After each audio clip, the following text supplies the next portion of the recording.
بسم اللہ الرحمن الرحیم صلی اللہ علیہ وسلم۔ ڈیئر لسنرز اینڈ اسٹوڈنٹس، آج انٹرپرینورشپ کا لیکچر نمبر 49 ہے اور اس میں ٹاپک ہے ہمارا کاروبار کی جگہ کے انتخاب کے عمومی عوامل، general factors in selecting a business location.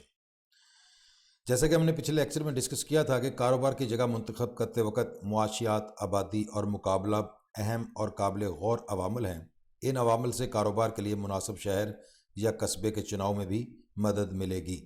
آج ہم ان تینوں پوائنٹس کو ڈسکس کرتے ہیں: اکنامکس، پاپولیشن اینڈ کمپٹیشن، معاشیات، آبادی، مسابقت یا مقابلہ۔ تو سب سے پہلا پوائنٹ ہے ہمارے پاس اکنامکس، معاشیات۔ جب چھوٹا کاروبار شروع کرتے وقت علاقے کا انتخاب کرنا ہو تو ایک اہم پہلو اس علاقے کے لوگوں کی معاشی سطح یعنی آمدنی ہوتی ہے۔ لوگ اس علاقے میں کیوں رہتے ہیں، ان کا معیار زندگی کیا ہے، علاقے میں دوسرے کاروبار کیوں ہیں، علاقے میں قائم صنعتوں کا جائزہ لینا چاہیے۔ کیا 80% لوگ جو ہیں کسی ایک صنعت پہ کام کرتے ہیں یا زیادہ کاروباری اداروں سے منسلک ہیں؟ کیا علاقے میں تجارتی سرگرمیاں موسمی یعنی سیزنل ہوتی ہیں؟ کیا لوگ علاقے سے کاروبار لے کر جا رہے ہیں یا علاقے میں لا رہے ہیں؟ آپ کو یہ تحقیق کرنا ہوگی کہ ان سوالات کے جوابات آپ کے کاروبار پر اثر ڈالیں گے۔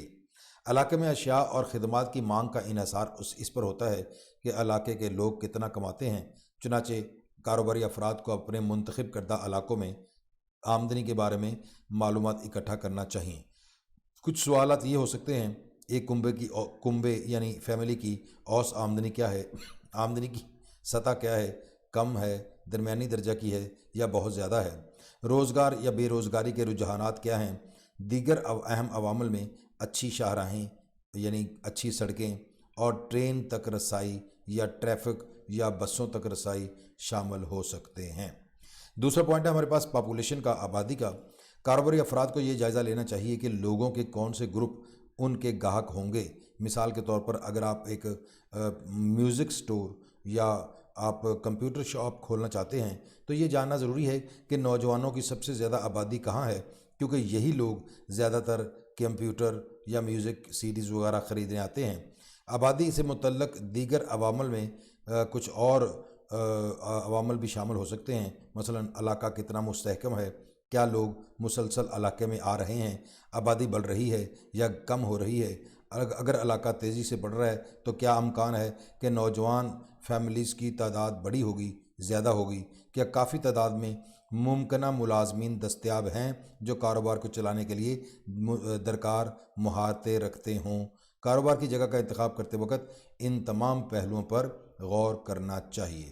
اور تیسرا پوائنٹ ہے کاروبار کی جگہ کے انتخاب کے عمومی عوامل میں، جنرل فیکٹرز میں، کمپٹیشن، مقابلہ یا مسابقت۔ اپنے کاروباری کمپیٹیٹرز کا جائزہ لیں اور ان کی خوبیوں اور کمزوریوں کے بارے میں معلومات جمع کریں۔ آپ کو علم ہونا چاہیے کہ آپ کے حریف یعنی کمپیٹیٹرز کتنے ہیں اور کہاں کہاں ہیں۔ یہ بھی معلوم کریں کہ آپ سے ملتے جلتے کتنے کاروباری ادارے پچھلے 2 برسوں میں کھلے اور بند ہوئے ہیں، یعنی نئے کاروباری ادارے بنے ہیں اور کچھ بند ہو گئے ہیں۔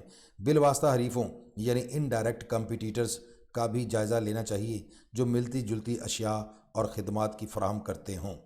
نئی فرم کھولنے کے لیے 3 سازگار حالات ہوتے ہیں: پہلا، علاقے میں کوئی حریف نہ ہو، کمپیٹیٹر نہ ہو۔ دوسرا، کمپیٹیٹر کے کاروبار بد انتظامی کا شکار ہوں۔ اور تیسرا، آپ کی پروڈکٹ کی مانگ بڑھ رہی ہو۔ ہر قسم کے کاروبار کے لیے جگہ چنتے وقت جو بنیادی عوامل ملحوظ خاطر رکھنے چاہیے ان میں لیز کی شرائط یعنی کرایہ وغیرہ، مقابلہ، پارکنگ اور جو کرنٹ ایکسپنسز ہیں وہ بھی شامل ہیں۔ پبلک ٹرانسپورٹ کی دستیابی اور تحفظ کے معاملات بھی اہم ہو سکتے ہیں۔ ان بنیادی امور کے علاوہ بعض مخصوص سوالات کے جواب بھی ملنے چاہیے جن کا انحصار اس پر ہے کہ آپ پرچون فروشی کا کاروبار شروع کرنا چاہتے ہیں، مینوفیکچرنگ کا، تھوک فروشی کا یا خدمات کا۔ تو ان کے حساب سے آپ ان مخصوص سوالات کے جواب بھی حاصل کریں جن کی آپ کے کاروبار کی نوعیت کے مطابق ضرورت ہے۔ تو ڈیئر لسنرز اینڈ اسٹوڈنٹس، آج کا ہمارا یہ ٹاپک یہیں پہ کمپلیٹ ہوتا ہے۔ اگلے ٹاپک تک کے لیے اجازت۔ Thank you for watching. اللہ حافظ۔